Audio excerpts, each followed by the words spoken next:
I'm your host, and this is Diane, our co-host.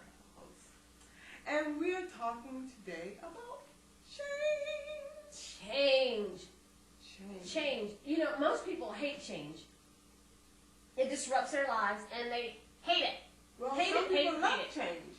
You know, I'm one of those people who, you know what, I won't use the word love change, but I will use the word, I embrace it. I embrace change. I embrace change. And I do. Pretty much, I like the comfort of knowing what I'm going to do. Cool. So I can remain to a point. Now, after a while, I may get bored and I have to change. But you like variety. Yeah. I like knowing where I'm going to go. It's a comfort in not changing. Yeah, but you know what? See, you said like knowing where you're going to go. Okay, I could walk into work in the morning. Well, tomorrow's Sunday, but Monday morning. I could walk into work and they meet me at the front door and they go, Diane, we're changing buildings. We're moving, so we've got guys there packing up your office and we're going to move to a new building. And I would get so excited. I said, why? I would get so excited. You know why? Because I would say, I am on an adventure, and I love adventures. Helen Keller says life is either an adventure or it is nothing. And so I would look at it like, this is going to be an exciting adventure. I wonder where we're going to go. You know, where we're going to go, what the building's going to look like. This is going to be different. And I like, because I don't like being in a rut. And you don't like being in a rut either. You don't like getting stuck in the rut. And I think sometimes when we do the same thing for too long, we can get stuck. We get stuck, and you don't like getting stuck. No. You remember you mentioned that a lot. The change. I like. You give me a day or so.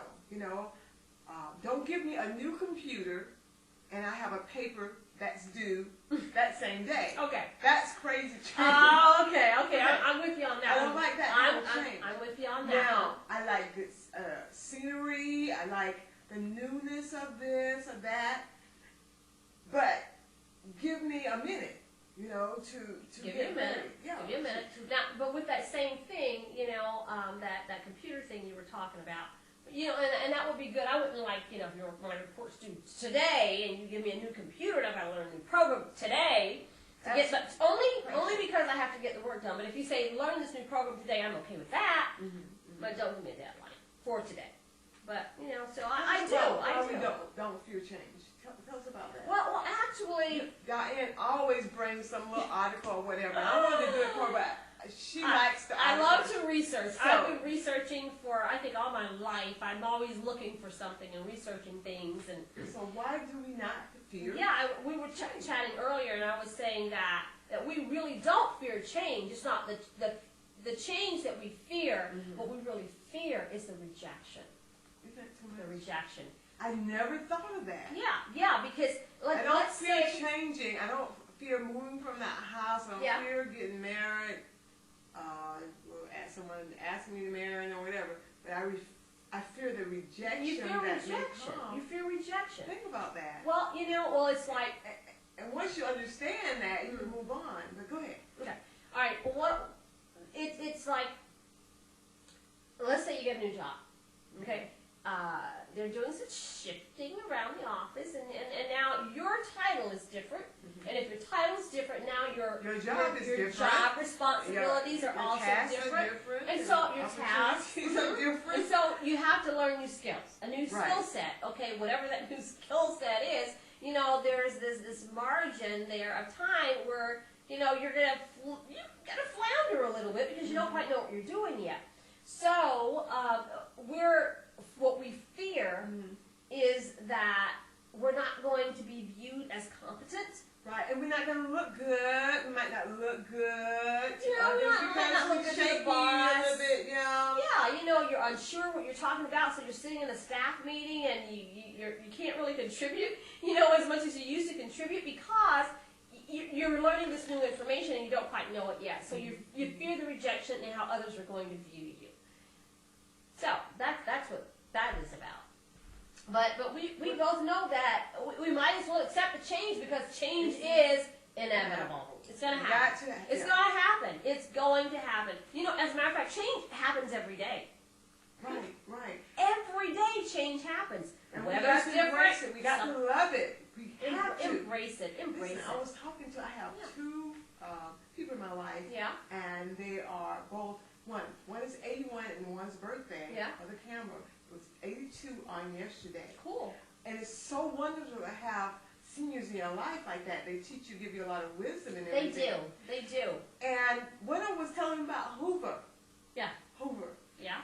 They could The president. very confident. Yeah. And then they could talk about Obama. Can you imagine all the change now, the microwave and all the you're stuff? right.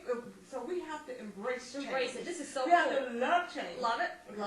Might as well love it because it's coming It's anyway. coming. And if you don't embrace it, you're going to make yourself miserable. And I'm not into making myself miserable. No, I'm into no. enjoying And my being life stuck. every day and being stuck. Okay, listen to this. We got to grow. Set, gotta grow. And this is about change. And it says, we entered, this. I thought about this when you told me about the 82-year-old lady. We entered the century with a horse-drawn carriage. We leave it with spacecraft probing the universe. We entered the century with pencil and paper.